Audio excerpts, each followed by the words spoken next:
বলে ক্যান্টিনের সামনে। তখন আমার মাথা আসে ক্যান্টিনের সামনে তো আমার বোনের স্কুল, যেখানে আমার বোন বসতো ওইখানে প্লেনটা ক্র্যাশ হয়েছে। আমি ক্লাসে ছিলাম, আমার বোনদের ছুটি হয় 1টা বাজে আর আমার ছুটি হয়েছে 1টা 40-এ। তো আমি যখন ক্লাসে উপস্থিত ছিলাম তখন একটা আওয়াজ হয়েছে অনেক জোরে একটা আওয়াজ হয়েছে। পরে আমি আওয়াজ শুনেই আমি দৌড় দিয়েছি, দেখি প্রত্যেকটা ছেলে মেয়ে দৌড় দিতেছে। পরে আমি বলতেছি কেন দৌড় দিতেছে, বলে প্লেন ক্র্যাশ করছে। পরে আমি বলি কই ক্র্যাশ করছে, পরে বলে ক্যান্টিনের সামনে। এখন আমার মাথা আসে ক্যান্টিনের সামনেই তো আমার বোনের স্কুল, ওর কি হয়েছে। পরে আমি দৌড় দিচ্ছি, আমি দৌড় মারে দেখি আমার বোন যেখানে বসে আছে ওই মানে যেখানে আমার বোন বসতো ওইখানেই প্লেনটা ক্র্যাশ হয়েছে। আমি পাগলের মতো খুঁজতেছি আমার বোনকে, আর বোনকে আমি পাচ্ছি না। আমি পরে দুয়া আমি দেখি যে ক্যান্টিনের মধ্যে আমার বোন দাঁড়িয়ে আছে, ওর মাথা দিয়ে ব্লাড ব্লিডিং হচ্ছে, প্লাস ওর হাত পা সব ফোসা ফুটে গেছে।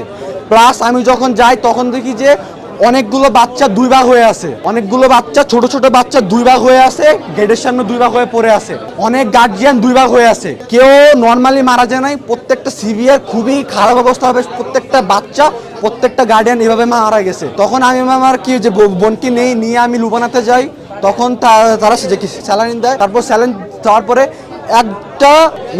একটা নার্স একটা ডাক্তার, নাম হচ্ছিল ফারজানা, উনি আমাকে 2000 টাকা দিয়ে বলছে ধরো আব্বু। উনি আমাকে ধরে ধরে কান্না শুরু করছে, আব্বু ধর।